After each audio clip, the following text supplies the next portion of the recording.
I'm Christine Devine. And I'm Carlos Amesque, where they say the show must go on, and it did today. Universal, which reopened the Studio Tour just one day after that massive fire. Christina Gonzalez is live, where investigators now know how that fire started. And Christina, you are right where it started.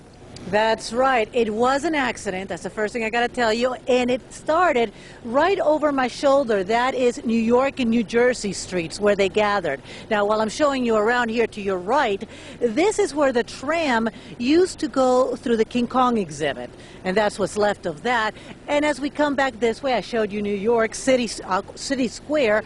And over here is where the video vaults used to be. Quite a bit of destruction, but at least we know how it started. Bulldozers move rubble as firefighters douse hot spots. Looks like a bomb went off. Melted light here, melted steel over there. Courthouse Square is not even recognizable, although City Hall did make it, as did some of the facades. And even though they may not have been originals, one has to wonder what movies were in those reels. One answer coming out of the ashes, the cause of the fire. The fire was an accident. It was not intentional. It was not arson. It begins near New York City with employees putting up asphalt shingles. They were using a blowtorch, which is a common practice to heat the shingles so that the mastic on the back will adhere to the roof decking.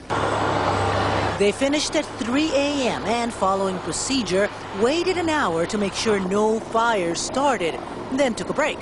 45 minutes later, a security guard noticed the shingles burning and called the fire department. The rest is history. Talking about history, see the water coming out of that pipe? It's part of a deluge system installed after another fire in the same area in the 90s.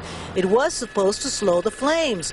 Just one of the issues being looked at by a newly formed fire flow assessment team. There will be issues that we will look at in the days ahead relating to the fire, the water pressure issues, which are first and foremost in my mind. But as bad as it looks, it could have been worse. No major injuries, and everything here can and will be rebuilt. Perhaps even look just like it used to in these images, courtesy of Universal. But coming back live, can you believe that's what it looks like now? A lot of work ahead of them, although I must say, this is actually becoming quite popular for the tourists here coming in here to Universal. As a matter of fact, Christy Fajardo spent the day checking in on those visitors who were finally allowed in. Christy, what happened? Well, Christine, I can tell you that there are still tourists here. In fact, we're seeing people in the restaurants. City Walk was open all day, so was the theme park. In fact, Universal Studios says it was business as usual. But some park visitors will tell you that wasn't exactly the case.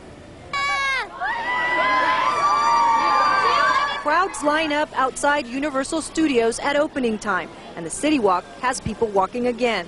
A day after a massive fire, the park says the show must go on. Although once inside, visitors admit it's not quite the same. It was bigger than I thought it was, but you could still smell it, and there was still smoke coming up. The tour is just cut in half now because all of it's gone, New York and all that, so it's pretty sad.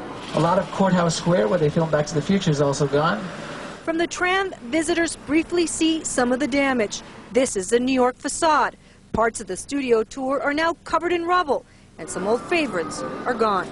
It was just depressing because we've been coming here our whole lives, and just every movie I've ever seen and TV shows have been filmed on New York Street, and it's all gone now. And it's really sad because the clock tower got burned down, and it's in so many movies. It was kind of sad not being able to see King Kong. It's one of the most famous, and to see that burned to the ground, that's, I don't know.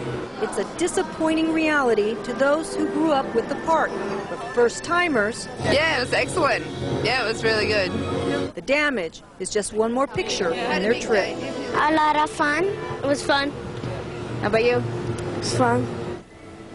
Now, we were here at closing, and all the kids we spoke to said they had a blast. A Universal Studios spokesperson says that attendance was about average for a Monday, and said that it could take days to assess all of the damage. But visitors that we spoke to, especially those who grew up with the park, tell us they hope they rebuild all of the attractions, just preferably with less flammable material. For now, we're live at Universal City. I'm Christy Fajardo, Fox 11 News.